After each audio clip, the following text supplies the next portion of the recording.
जो गुरुद्वारे के जो ऑर्गेनाइजेशन है उन्होंने बहुत अच्छा प्रबंध किया कि मैं दर्शन कर पाऊँ ढंग से, समय से, और अपना मत्था टेक पाऊँ कि सब जगह पूरे देश में सुख शांति का माहौल रहे, भाईचारे का माहौल रहे।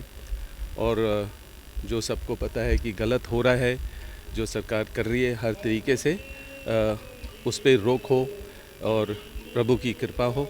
तो इसलिए मैं यहाँ आया हूँ। मेरा धार्मिक दौरा पूरे देश में होता है, तो मैं यहाँ आया हूँ और मत्था टेका है और प्रार्थना की है कि जो राहुल और प्रियंका मेहनत कर रहे हैं वो सही हो और लोग जागरूक हों, जो देश की जनता है वो जागरूक हो, वो समझें, राहुल की मेहनत को समझें। और उन्होंने सबूत दिए हैं, हर चीज़ है वहाँ। और मुझे लग रहा है कि अगर अब हम जागरूक नहीं होंगे तो ये सरकार गलत तरीके से जीतती रहेगी, चलती रहेगी और बांटेंगे लोगों को और लोगों को और मुश्किल में डालेंगे। तो ईडी द्वारा इल्जाम लगाया कि आपने मृत व्यक्ति के नाम पर दोष डाला है जो भूमि ये अधिग्रहण है। देखिए, मैं 24 बारी गया हूँ ईडी के पास।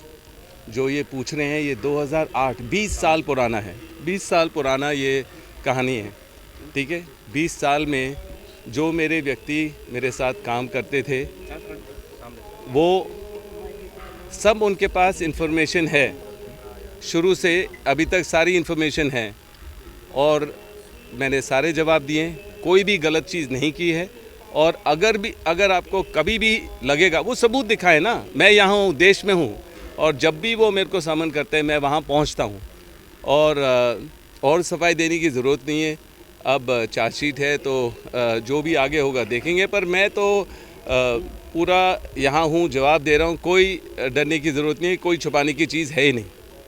और सब कल जिस तरीके से राहुल गांधी ने जो बिहार से मृत लोग घोषित कर दिए गए थे उनके साथ चाय पी है और क्लेम किया है कि ऑफकोर्स जो बोल रहे हैं वो सही है। क्लेम क्या, सबूत है, सबूत के साथ वो जो भी बोल रहे हैं वो सबूत है उनके पास। वो बहुत क्लियरली उन्होंने प्रेस कॉन्फ्रेंस की और अब वो सामने डाल रहे हैं पूरे एक कंस्टिट्यूंसी का जो भी उन्होंने कार्रवाई की, क्योंकि आप देख रहे हैं इलेक्शन कमीशन पूरी इन्फॉर्मेशन दे नहीं रही है, वो गलत तरीके अपना रहे हैं, वो प्रेशर में है। जैसे आपने ईडी के बारे में पूछा, वो भी खाली अंदर में से बोलते हैं कि अब मैं क्या करूं, प्रेशर ऊपर से है सर, क्योंकि इनके जो इल्ज़ाम हैं उनको भी पता है बेबुनियाद है।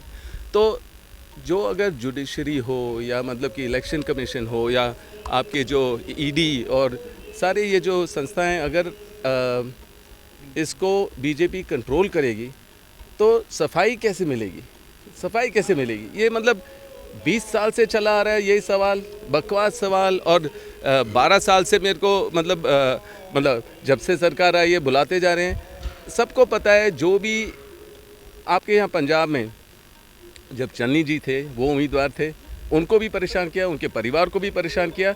जब वो इलेक्शन जीत गए यहाँ और दूसरी पार्टी आ गई तो फिर उन्होंने वो सारे कहानी भूल गए, जो इल्ज़ाम थे वो भूल गए।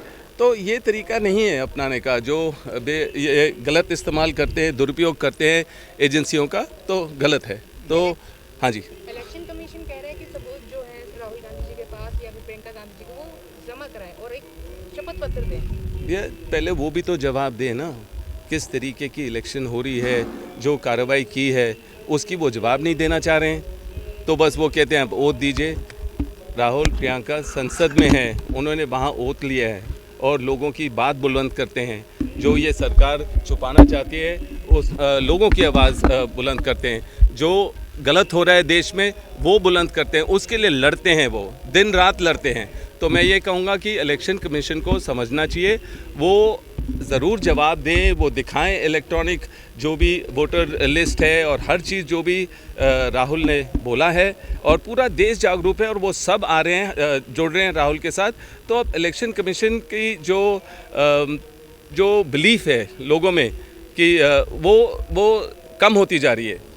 तो मैं यही कहूँगा कि राहुल को समझें, लोग, जनता जागरूक हों और उनके साथ चलें, और तभी आपको फ्री और फेयर इलेक्शन मिलेंगे आगे। धन्यवाद जी।